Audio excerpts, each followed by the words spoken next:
प्रकरण 8वे. बांगला मुक्ती उत्तरकांड. युद्धाच्या कथा रम्य असतात, माणसे रमतात त्यात. 1971च्या भारत पाक युद्धाबाबतही तसेच झाले आहे. लोक अजूनही त्यांतील शौर्यगाथातच रमलेले दिसतात.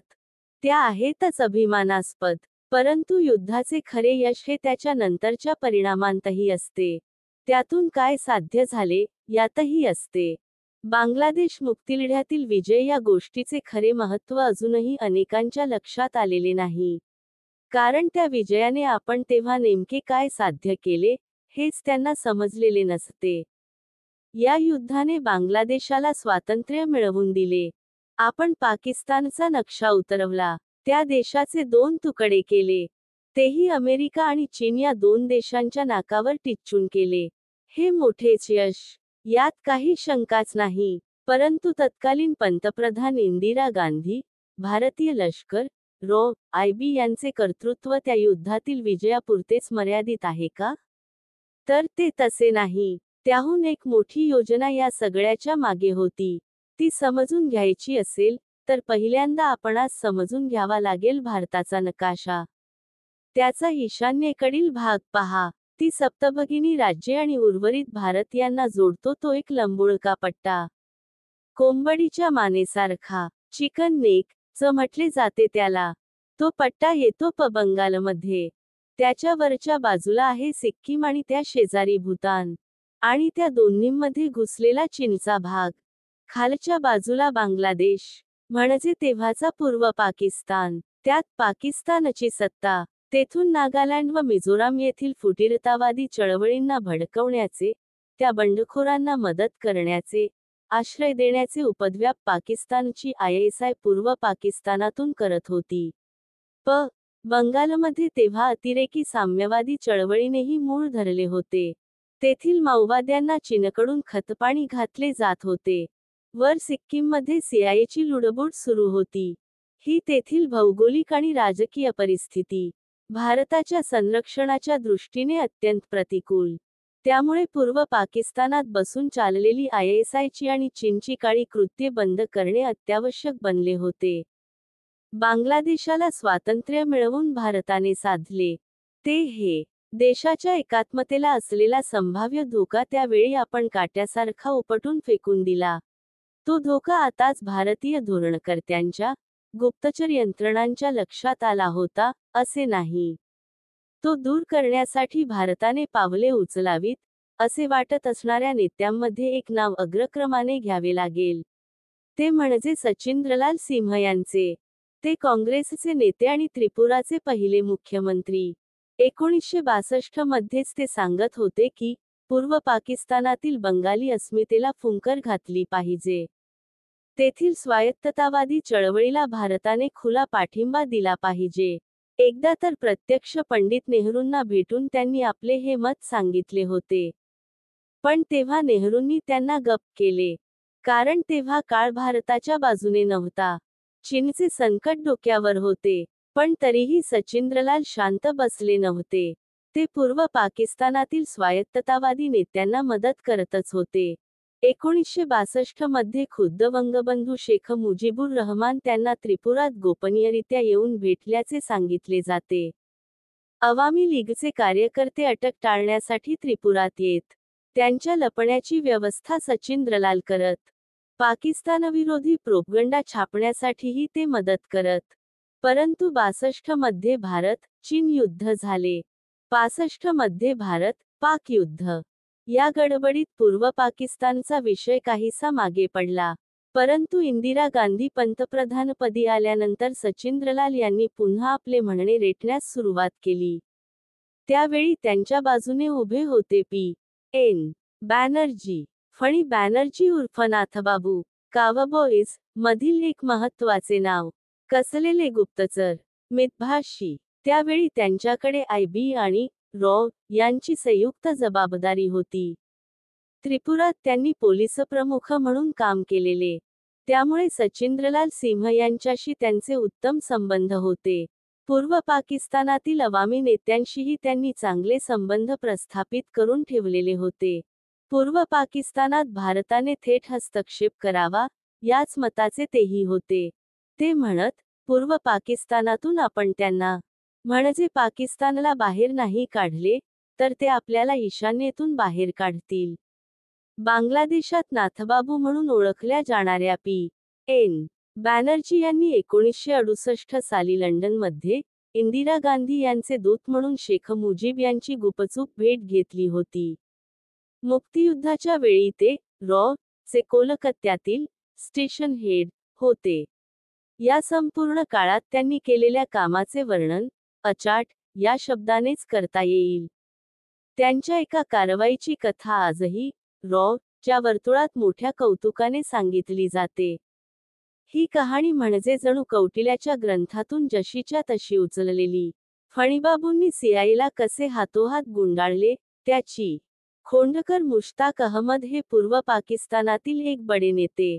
युद्धकाळातील मुजीबनगर सरकारमध्ये ते परराष्ट्र मंत्री होते. स्वातंत्र्यानंतर ते शेख मुजीब सरकारमध्ये व्यापारमंत्री होते. पुढे मुजीब यांच्या हत्येनंतर ते राष्ट्राध्यक्षही झाले. ते पहिल्यापासून भारतविरोधी. अध्यक्षपदी आल्यानंतर भारताच्या विरोधात असलेल्यांचे वर्णन शुरजू शुनतान, सूर्याची मुले, असे करणारे.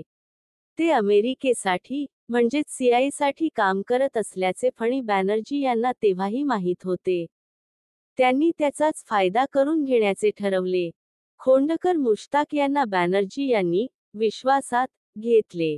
भारताच्या योजना ते त्यांना विश्वासाने सांगत. पूर्व पाकिस्तानात भारताने सैन्य घुसवून ठेवले होते, ते केवळ तेथील नक्षलवाद्यांचा बिमोड करण्यासाठी. पश्चिम बंगालमध्ये त्यांनी उच्छाद मांडलाय, त्यांना धडा शिकवण्यासाठी, असे ते खोंडकर यांना सांगत असत. आणि ती गोपनीय माहिती मुजीबनगर सरकारचा हा परराष्ट्र मंत्री सीआयएला सांगत असे. सीआयए जेव्हा भारताच्या योजनांबाबत आपण एवढे कसे चुकलो, याचा विचार करू लागली, तेव्हा त्यांच्या लक्षात आले की, त्या बंगाली बाबूने आपल्याला चांगलेच बनवले. शत्रूला चुकीची वा खोटी माहिती देऊन गाफील ठेवणे हे हेरगिरीचे तंत्र. फणीबाबूंनी त्याचाच यशस्वी प्रयोग सीआयएवर केला होता. जुलै ते ऑगस्ट 1971 च्या काळात खोंडकर मुश्ताक हे अमेरिकेच्या संपर्कात होते. अवामी लीगचे खासदार झहरुल कयूम यांच्या माध्यमातून मुश्ताक यांनी कोलकात्यातील अमेरिकेचे कौन्सिल जनरल जॉर्ज ग्रिफिन यांच्याशी संपर्क साधला होता. पूर्व आणि पश्चिम पाकिस्तानच्या वादात अमेरिकेने मध्यस्थी करावी, असा त्यांचा प्रयत्न होता. तेव्हाचे अमेरिकेचे परराष्ट्रमंत्री हेनरी किसिंजर यांच्या द व्हाईट हाऊस इयर्स मध्ये ही कहाणी तपशिलाने दिलेली आहे. हे सारे अर्थातच भारत सरकारच्या अप्रोक्ष सुरू होते. ते लक्षात आल्यानंतर मात्र ने त्यांना चाप लावला.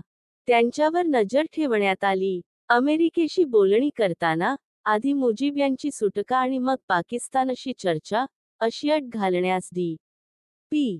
धर यांनी त्यांना भाग पाडले आणि खोंडकर यांची योजना तर उधळून लावलीच, परंतु अवामी लीगमध्ये फूट पाडण्याचे अमेरिकेचे मनसुबेही धुळीस मिळवले.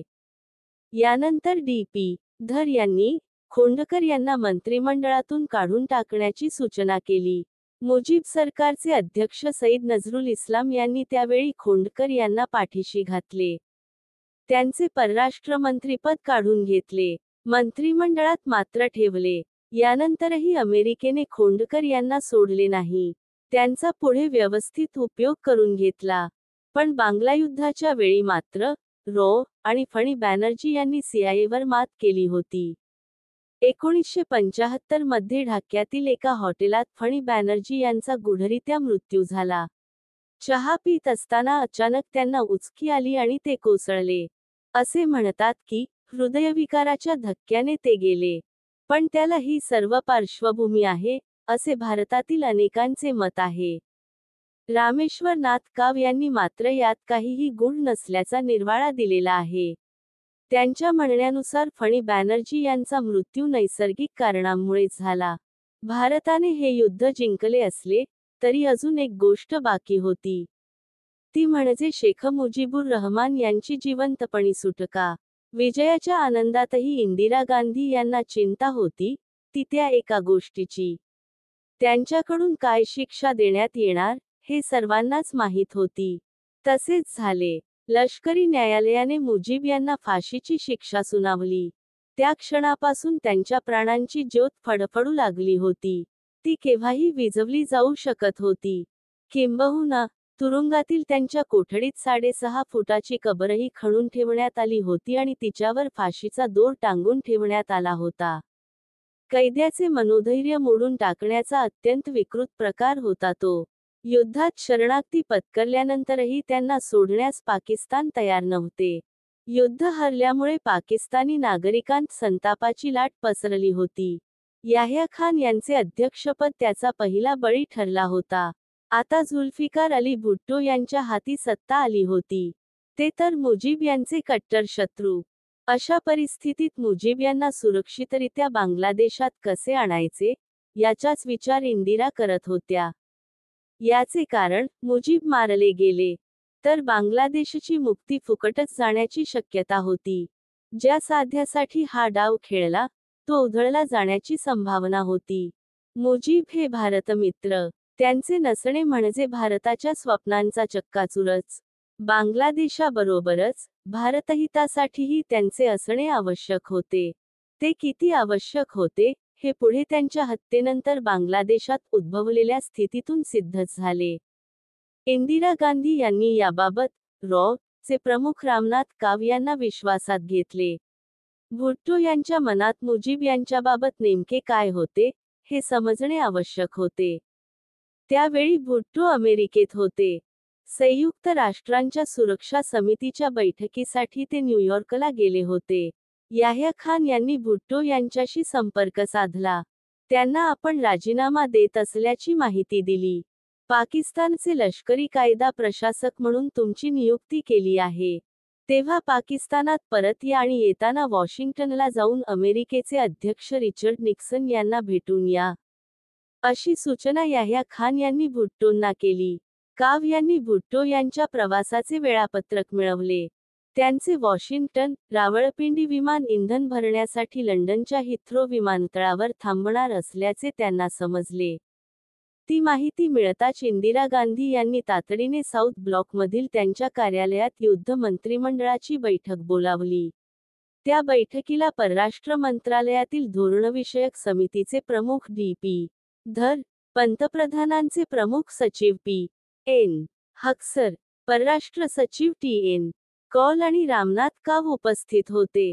बैठकीच्या अजेंड्यावर एकच विषय होता, भुट्टोंच्या मनात काय होते, याची माहिती कशी काढायची. भुट्टो एकदा पाकिस्तानात पोहोचले की, मग प्रकरण अधिक अवघड झाले असते. त्यांना गाठण्याची एकच चांगली संधी होती. ती म्हणजे हिथ्रो विमानतळावर त्यांचे विमान थांबले असताना. पण त्यांच्याशी बोलणार कोण, ते काही कोणालाही ती माहिती देणार नाहीत. मग कसे करायचे ते, कोणावर ती जबाबदारी सोपवायची? प्रश्न कठीण होता, पण त्याचे उत्तर कौटिल्याने कित्येक शतकांपूर्वी देऊन ठेवले होते. च्या गुप्तचरांना ते चांगलेच माहीत होते. फक्त तशी व्यक्ती सापडण्याची आवश्यकता होती. योगायोगाची गोष्ट अशी की, तेव्हा तशी व्यक्ती लंडनमध्येच होती. तिचे नाव होते लैला. पूर्व पाकिस्तान सरकारचे सर्वोच्च प्रशासकीय अधिकारी मुझफ्फर हुसेन यांची ती पत्नी. हुसेन हे आता भारताचे युद्धकैदी होते. पण त्यांना त्यांच्या पदानुसार सन्मानाने कैदेत ठेवण्यात आले होते. त्यांच्यासारख्या मोठ्या अधिकाऱ्याला लष्करी तुरुंगात ठेवणे योग्य नव्हते. अशा अधिकाऱ्यांचा नंतर वापर करून घेता येतो. तेव्हा इंदिरा गांधी यांच्याच सूचनेनुसार हुसेन यांची, सरकारी मेहमान म्हणून डी.पी. धर यांच्या शासकीय बंगल्यात व्यवस्था करण्यात आली होती. अद्याप हुसेन तेथेच होते. 3 डिसेंबरला युद्धास प्रारंभ झाला. त्यावेळी हुसेन यांची पत्नी लैला नेमकी लंडनला गेलेली होती. युद्धामुळे तिला मायदेशी परतता येईना. ती तेथेच अडकून पडली होती. भारतीय दूतावासाच्या सौजन्याने त्या पत्नीचे बोलणे होत होते. दूतावासाच्या टपालातून ते एकमेकांना ख्यालीखुशाली कळवत होते. हुसेन यांचे हे निरोप पोहोचवण्याचे काम करत असत शशांकेस बॅनर्जी. ते तेव्हा लंडनच्या भारतीय मिशनमध्ये राजनैतिक अधिकारी होते. या निमित्ताने त्यांची लैला यांच्याशी चांगली ओळख झाली होती. या लैलाबाईंची आणखी एक ओळख भारतीय गुप्तचरांना माहीत होती. इंदिरा गांधी यांनाही ते ठाऊक होते. ते म्हणजे लैला आणि भुट्टो यांचे संबंध. ते खूपच नाजूक होते. आणि महत्त्वाचे म्हणजे ते अजूनही कायम होते. या माहितीचा वापर करण्याची वेळ आता आली होती. एक वेगळ्याच प्रकारच्या हनी ट्रॅप चा प्रयोग करण्यात येणार होता. 2च दिवसांनी भुट्टोंचे विमान लंडनला येणार होते. डी.पी. धर यांनी शशांक बॅनर्जी यांना दूरध्वनी केला. हिथ्रो विमानतळाच्या अल्कॉक अँड ब्राउन स्यूटमध्ये भुट्टो काही वेळ थांबणार होते. तेवढ्या वेळात लैला यांनी त्यांची भेट घ्यावी आणि त्यांनी मुजीब यांचे काय करायचे ठरवले आहे, ते त्यांच्याकडून काढून घ्यावे. या कामासाठी शशांक यांनी लैला यांना राजी करावे, असे त्यांना सांगण्यात आले. त्यासाठी लैला यांनी कोणते नाटक करायचे, त्याची संवादासह सगळी पटकथा ठरवण्यात आली होती. आपले पती दिल्लीमध्ये अटकेत आहेत. तुम्ही आता पाकिस्तानचे लष्करी कायदा प्रशासक आहात. या नात्याने त्यांच्या सुटकेसाठी काहीतरी करा, अशी विनंती करण्यासाठी लैलाने भुट्टोंना भेटावे. आणि मग पुढचे काम त्यांनी त्यांच्या पद्धतीने करावे. शशांक यांनी लैला यांना हे सांगितल्यानंतर लगेचच त्या हुशार स्त्रीला समजले की आपले आणि भुट्टोंच्या संबंधाचे गुपित यांना माहीत आहे. त्या या कामासाठी तयार झाल्या. ठरल्याप्रमाणे लैला यांनी हिथ्रोच्या व्हीआयपी लाउंजमध्ये भुट्टोंना गाठले. खूप दिवसांनी त्यांनी एकमेकांना पाहिले होते. अत्यंत आनंदाने, अतिशय आत्मीयतेने ते भेटले. एकमेकांची ख्यालीखुशाली विचारली. बोलता बोलता हळूच लैला यांनी मूळ विषयाला हात घातला. त्याबरोबर भुट्टो सावध झाले. दंडाला धरून त्यांनी तिला एका बाजूला घेतले आणि तिच्या कानात हलकेच ते कुजबुजले. लैला यांनी नंतर भुट्टो काय म्हणाले, ते जसेच्या तसे शशांक बॅनर्जी यांना सांगितले. भुट्टो म्हणाले होते, लैला, तुला काय हवंय, ते मला माहीत आहे. मला कल्पना आहे की, तू इंदिरा गांधींचा निरोप घेऊन आली आहेस. तेव्हा कृपया, माझा एक निरोप त्यांना दे. त्यांना सांग, मी पाकिस्तानात जाऊन कार्यालयाची सूत्र हाती घेतली की, थोड्याच दिवसांत मुजीब यांना सोडीन. त्यांना घरी जाऊ देईन. पण त्या बदल्यात मला काहीतरी हवं आहे. आणि ते काय आहे, ते दुसऱ्या चॅनलमधून मी इंदिरा गांधींच्या कानावर घालीन. आता तू जाऊ शकतेस. शशांक यांनी अजिबात वेळ न दवडता हा निरोप दिल्लीला पंतप्रधान कार्यालयास कळवला. निरोप सकारात्मक होता. तरीही त्यावर पूर्ण भरवसा ठेवण्यास इंदिरा गांधी तयार नव्हत्या. पण लवकरच पाकिस्तानातून त्यांना खबर मिळाली. मुजीब यांची सुटका करण्यात येणार होती. पाकिस्तानातून त्यांना लंडनला नेण्यात येईल आणि तेथून कदाचित दिल्लीमार्गे ढाक्याला. ते ऐकताच इंदिरा यांनी सुटकेचा श्वास टाकला.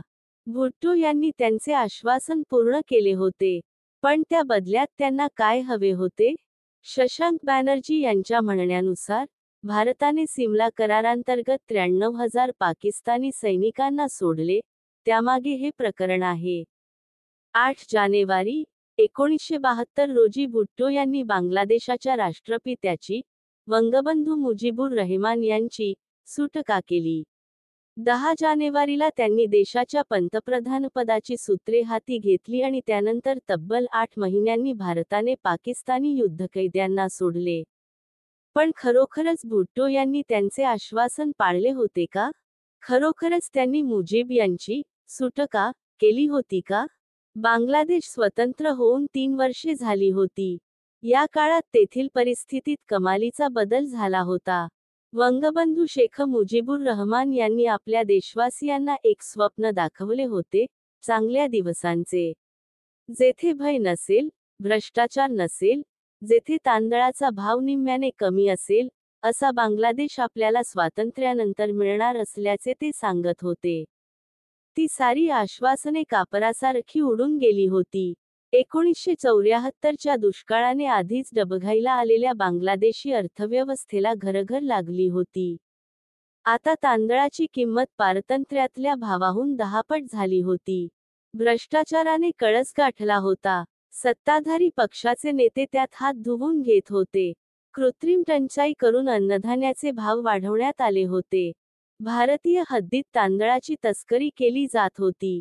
काळ्या बाजाराने तो विकला जात होता आणि त्यात शेख मुजीब यांचा एकमेव सख्खा भाऊ शेख अबू नासेर याचा हात होता.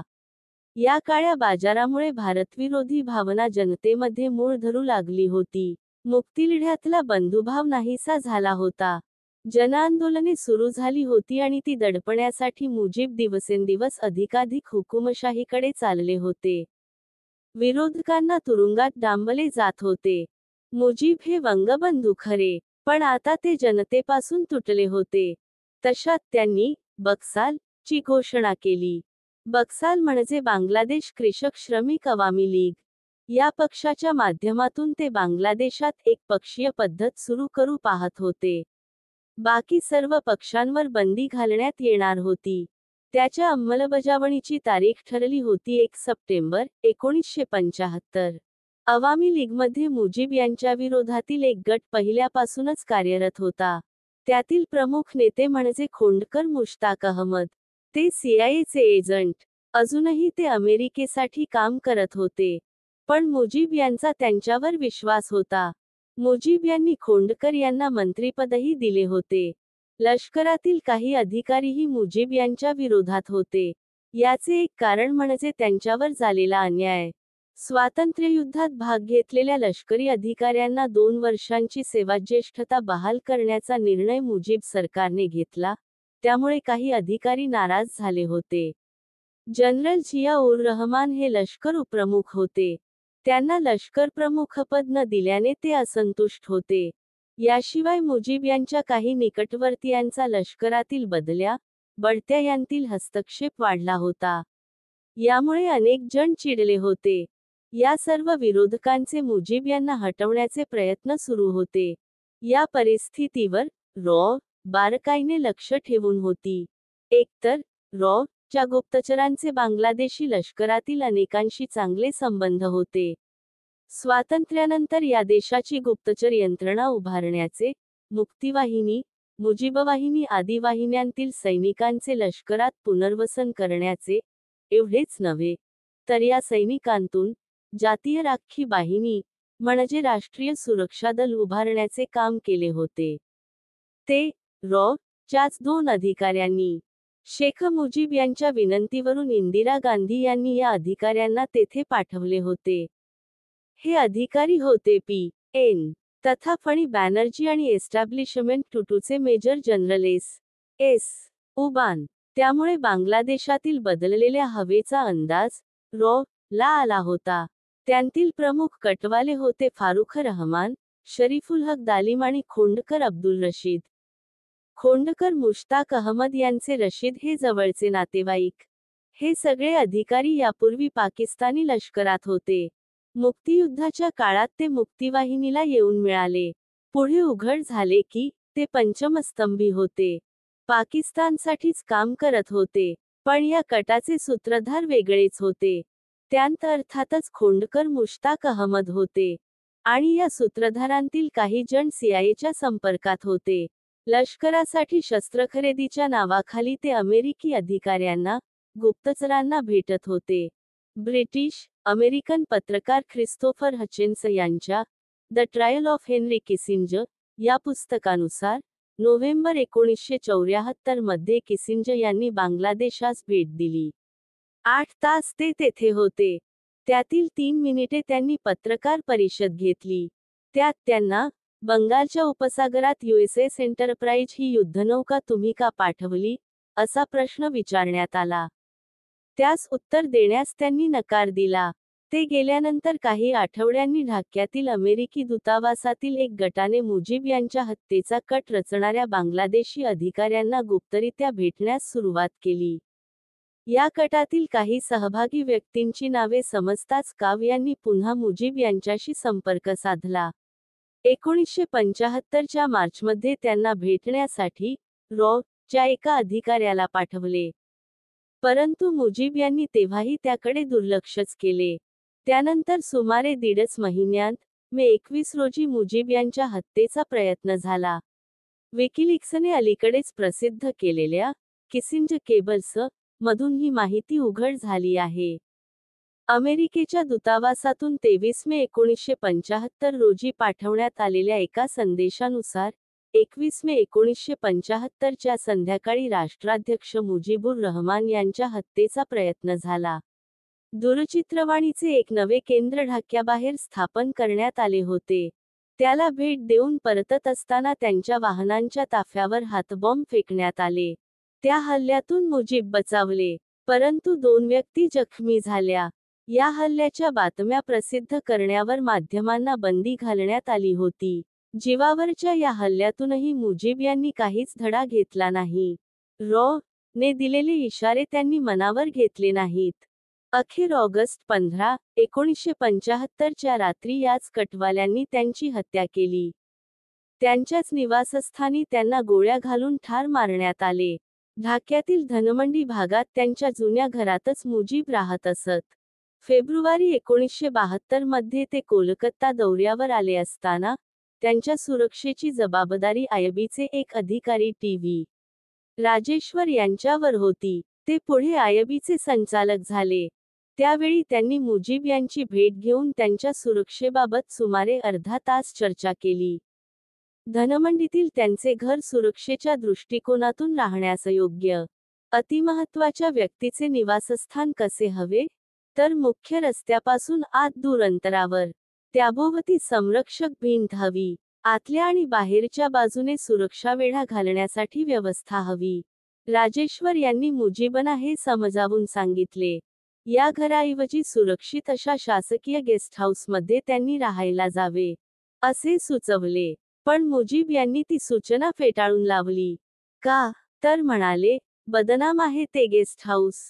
त्या ठिकाणी याह्या खान याने नको ते अश्लील चाळे केले आहेत. अशा बाटलेल्या ठिकाणी कसे राहायचे? त्यांनी धनमंडीतील घर सोडले नाही. त्या रात्री त्याच घरात कटवाले सैनिक सहज घुसले. आडव्या आलेल्या 1-2 रक्षकांना गोळ्या घातल्या गेल्या आणि नंतर मुजीब यांनाही ठार केले. त्यांना एकट्यालाच नव्हे, तर त्यांची पत्नी शेख फजिलतुन्निसा, त्यांची मुले शेख कमाल, शेख जमाल, कमाल यांची पत्नी सुलताना कमाल, जमाल यांची पत्नी रोजी जमाल, मुजीब यांचा भाऊ शेख नासेर यांची हत्या करण्यात आली.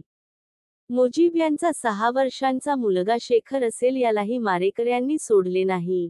तो रडत, भेकत होता, मला मारू नका, म्हणत होता. त्याला गोळ्या घालण्यात आल्या. राष्ट्राध्यक्षांच्या धनमंडीतल्या निवासस्थानाप्रमाणेच त्या रात्री त्यांचा भाचा शेख फजलुल हक मुनी याच्या घरावरही हल्ला करण्यात आला. तेथे त्याच्याबरोबरच त्याची गर्भवती पत्नी अर्जू मुनी यांना ठार मारण्यात आले. त्याचवेळी मुजीब यांचा मेहुणा अब्दुल रब सेरनियाबत यांच्या घरावर हल्ला करून त्यांच्यासह त्यांची मुलगी, मुलगा, नातू आणि सेरनियाबत यांच्या भावाचा मुलगा आणि एका नातेवाईक यांना मारण्यात आले.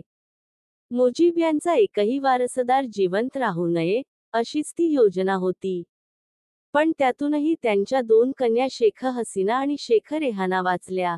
त्या केवळ एकाच कारणाने, ते म्हणजे, तेव्हा त्या पश्चिम जर्मनीत होत्या. शेख मुजीब यांच्या हत्येमुळे भारताच्या एका व्यापक योजनेला धक्का बसला. मुजीब यांच्या मृत्यूनंतर सीआयएचे प्यादे असलेले खोंडकर मुश्ताक अहमद सत्तेवर आले. त्यानंतर हळूहळू पाकिस्तानी आयएसआयच्या एजंटांनी तेथे आपले जाळे पसरण्यास पुन्हा सुरुवात केली. मुजीब यांच्या हत्येकडे आज चे अपयश म्हणून पाहिले जाते. परंतु तसे मानता येणार नाही.